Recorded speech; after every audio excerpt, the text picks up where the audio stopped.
Ciao a tutti, benvenuti in questo nuovo video. Batteria Bluetti B300K che è uscita da poco. Avevamo fatto un video con dei test e tutto quanto, vi lascio il link qua nelle schede, lo trovate anche in descrizione. Ne avete comprate tantissime perché al lancio a 1099 euro era comunque un prezzaccio. Adesso attenzione perché siamo nel periodo di Black Friday eccetera, vi lascio tutti i link in descrizione per comprarla. Se usate il mio link lo fate per ringraziarmi del lavoro che svolgo, ricevo una piccola commissione, a voi non cambia assolutamente nulla. Allora, batteria che ha suscitato molto interesse quando è uscita, si continua a vendere, probabilmente diventerà la sostituta della B300, quindi ve lo ricordo, se avete esigenza di avere la B300 perché ha gli ingressi di ricarica, prendetevela adesso. La 300K dovrebbe avere delle celle diverse, è un prodotto nuovo, costa meno, ma questo non vuol dire che sia per forza più economica e lo scopriremo smontandola in questo video, perché sì, ho deciso di smontarne una completamente fin dove riesco per capire com'è fatta, che cosa monta dentro e tutto quanto. Non ho delle linee guida da seguire, dei manuali, ho provato a smontarla, ho provato a capire come si smonta senza distruggerla. Chiaramente questo video è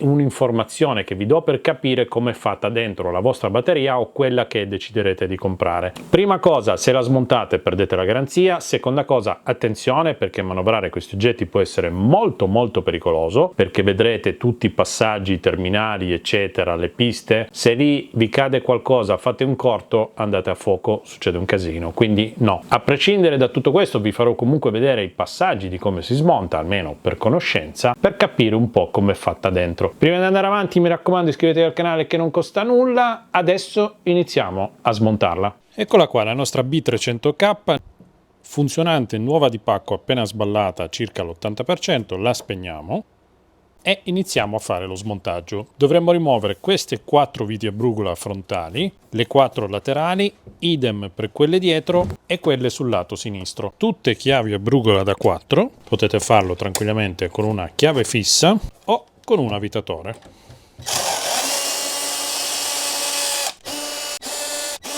Mettiamo da parte le prime 4 per vedere se sono poi tutte uguali. Davanti e dietro direi proprio di sì.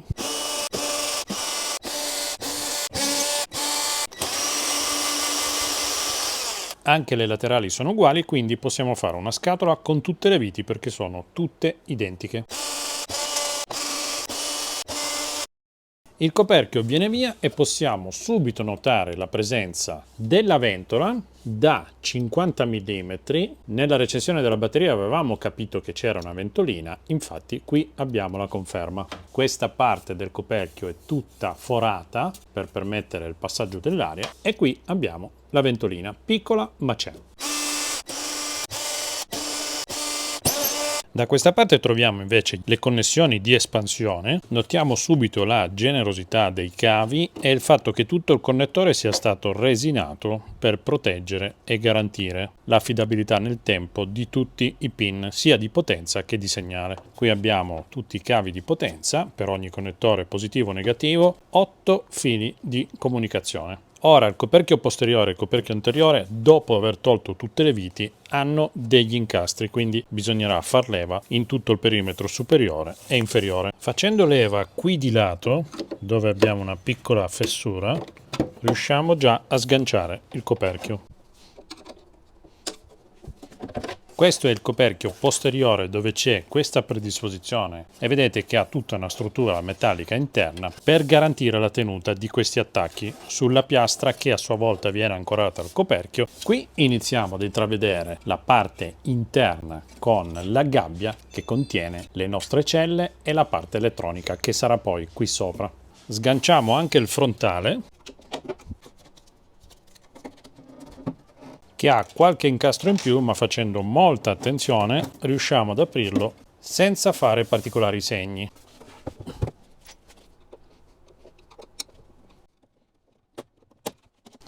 Possiamo ritirarla giù. Qui avremo questo connettore con linguetta, possiamo tranquillamente sganciarlo. Questa scheda elettronica che va poi al BMS, vedete, prodotta da Bluetti, codice 190601 108903 che va sulla B300K e abbiamo una versione 4.0 di questo particolare. Qui avremo cosa?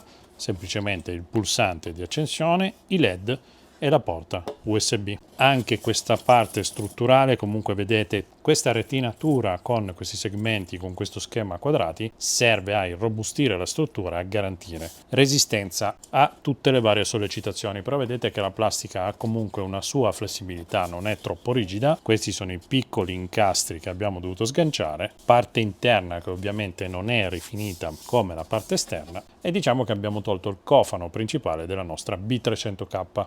Qui in questa gola c'è una vite a croce che tiene unite la parte superiore e inferiore in plastica, mentre queste viti a vista tengono la parte plastica alla struttura metallica inferiore.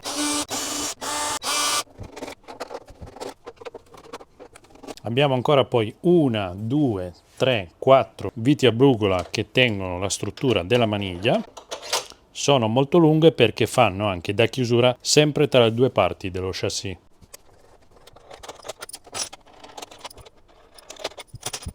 Tolte le due viti, possiamo apprezzare anche come la maniglia sia sì molto robusta in gomma, ma al suo interno tutta un'anima metallica, anzi di preciso questo è un pezzo di alluminio ricavato dal pieno che attraversa tutte le maniglie. Le viti non sono finite perché anche in questa parte più esterna ci sono sempre 4 viti infilate in profondità,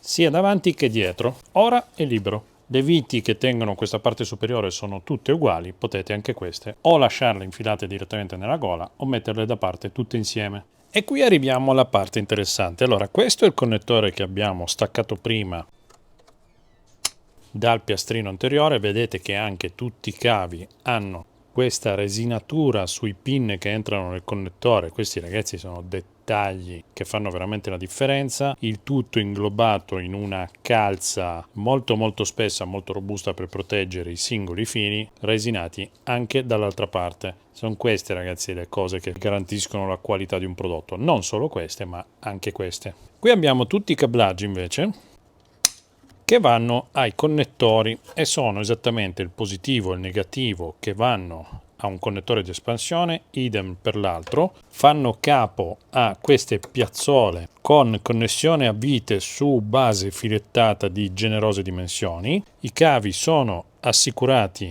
da queste sellette fermacavo, anche loro inguainati completamente. Vediamo se riusciamo a liberarne un po' uno.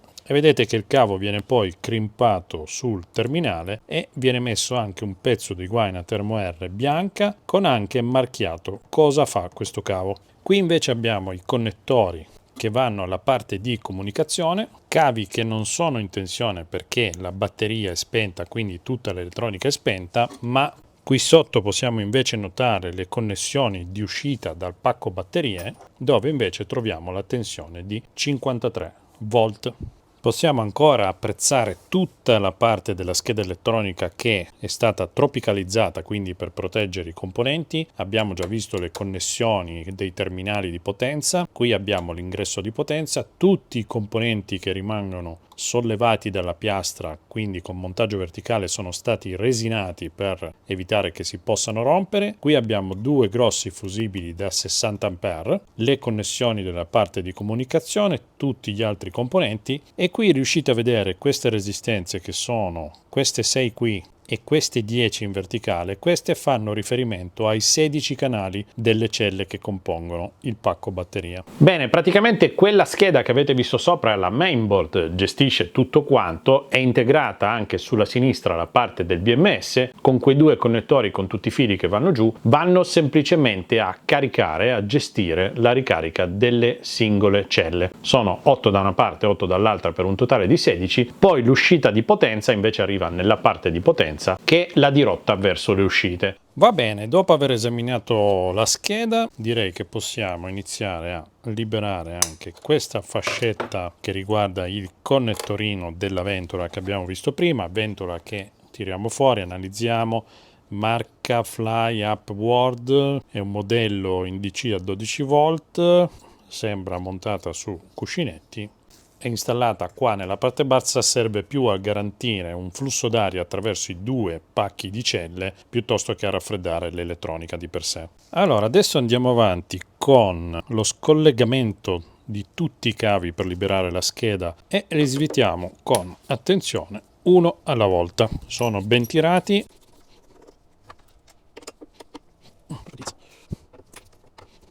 Sono talmente tirate che l'inserto a croce è difficile da gestire, quindi le allentiamo prima con una bussola, imbocchiamo di nuovo le viti per non perderle.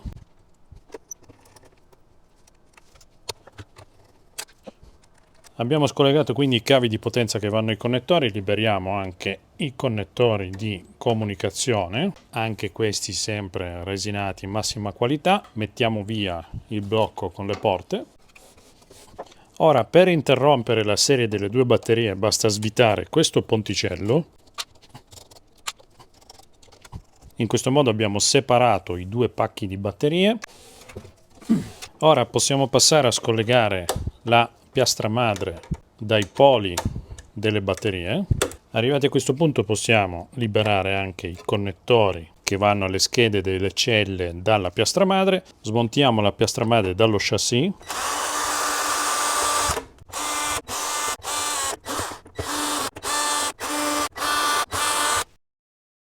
Abbiamo liberato la piastra madre, qui vedete tutta la zona dei semiconduttori dei MOSFET di potenza, piastra che come vedete in controluce è tutta rivestita, tutta verniciata, tropicalizzata, anche sulla parte posteriore è stata trattata e qui possiamo notare le saldature generose per quanto riguarda le piazzole dei connettori di potenza. Quindi un bell'oggetto realizzato in modo molto accurato, sempre prodotta da Bluetti, il codice B300K BMS versione 2.0. Questa ad esempio è stata prodotta ad aprile 2024, considerando che siamo a fine anno, sicuramente una delle prime produzioni, perché poi vengono smerciate e spedite in tutto il mondo, eccetera eccetera. Imbocchiamo di nuovo le viti per non perderle. Ora dobbiamo cercare di rimuovere tutta questa copertura per arrivare poi alle celle interne. Bisogna sicuramente togliere queste staffe che nascondono sotto delle viti.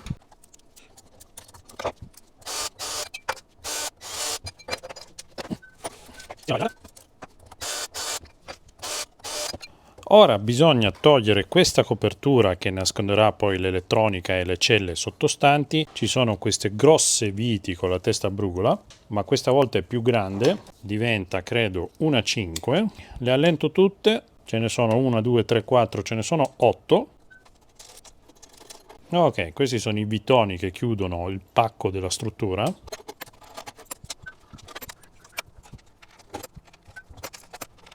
Ok, ci sono ancora queste centrali.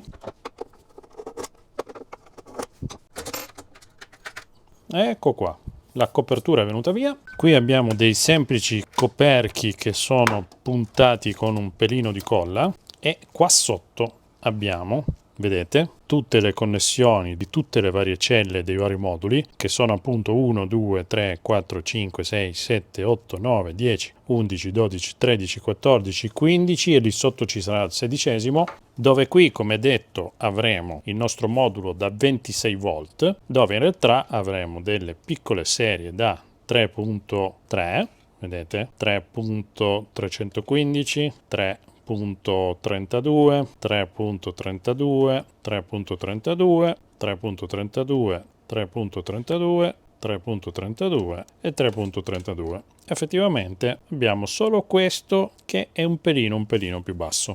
Probabilmente i conti non vi tornavano perché 16 celle per 3.2 volt non avrebbe fatto 25.6 volt ma avrebbe fatto la tensione del pacco totale. Le celle nel singolo pacco sono collegate in serie parallelo, quindi ci saranno due celle in parallelo collegate in serie con i paralleli seguenti per avere appunto il nostro pacco da 25.6 volt. Questa parte qua possiamo già estrarla. Vedete che ogni singolo gruppo di celle è appoggiato e poi ancorato sul fondo della struttura e il peso che noi abbiamo è semplicemente costituito da questo gruppo di celle. Vedete che questa parte esterna è in alluminio vuota per favorire il passaggio dell'aria. Se li giriamo al contrario vediamo i 16 moduli, ok, che compongono il nostro pacco batterie.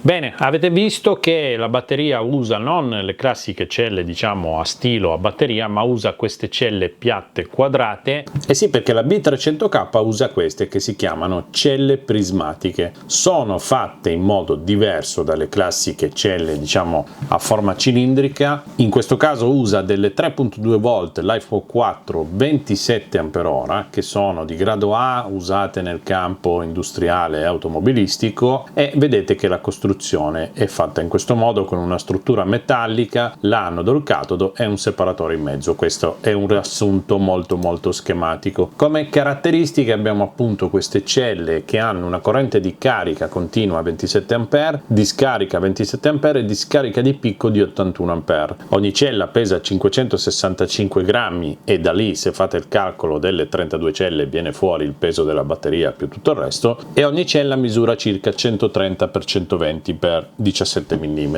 I vantaggi rispetto ad esempio alla B300 sono un aumento del 30% del ciclo di vita, abbiamo una densità energetica maggiore, abbiamo una riduzione della resistenza interna altissima e una capacità della singola cella che aumenta di 5.75 volte, perché le celle cilindriche di una B300 ad esempio erano da 4 Ah. Ne consegue che quindi si usano meno celle e si riesce a sviluppare un layout dei pacchi batteria più versatile, avendo una miglior dissipazione del calore e anche una sicurezza maggiore, perché hanno una resistenza superiore alle perforazioni e hanno loro stesse un controllo termico più stabile. Non sono riuscito a sapere qual è il produttore, ma sicuramente ce n'è più di uno che cambia, ma questo è un po' per tutti, non esiste mai un unico produttore per chi fa approvvigionamento di batterie, di celle di questo tipo, e questo è quanto. Quindi abbiamo visto che è fatta molto bene, ottimi materiali, la parte metallica molto curata, tutto zincato, parti in alluminio ricavate dal pieno, viti di grossa dimensione, insomma tutto fatto bene come deve essere un prodotto di altissima qualità, come ci ha abituato ormai il marchio Bluetti.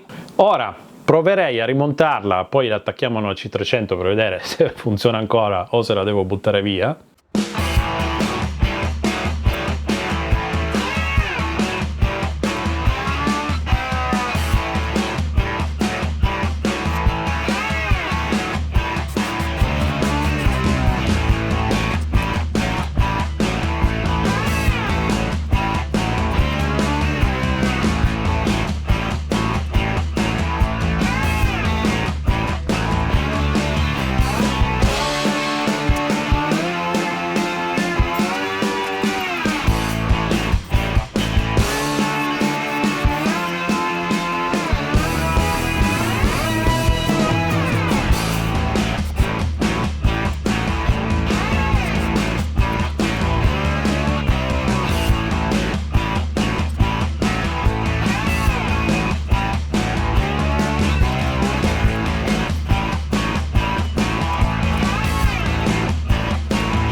E questo è tutto, spero che il video vi sia piaciuto. È un video che di fatto non vi serve a nulla, ma almeno sapete come è fatta dentro. Mi piacerebbe farne altri di questi video, quindi se vi è piaciuto il format ditemelo, che magari man mano che mi capitano robe sotto mano le smonto, sperando poi di rimontarle e di farle funzionare come in questo caso. E questo è tutto, se vi è piaciuto il video un bel like, mi raccomando che non costa nulla, rimanete connessi, sintonizzati, così riuscirete a non perdere nessuno dei video che andrò a pubblicare che parlino di fotovoltaico, che parlino parlino del mio lavoro, che parlino dei miei lavori che vanno avanti in officina o dei lavori che procedono sul Subaru. Un sacco di tipologie di video, state sintonizzati, noi ci vediamo al prossimo in una diretta del giovedì sera, o se passate in negozio da Torino ci facciamo un caffè insieme volentieri. La B300K ve la faccio vedere dal vivo perché una ce l'ho sempre, se la volete comprare da me ne ho ancora 6 o 7 disponibili. Grazie a tutti, ciao da Massi Dattori.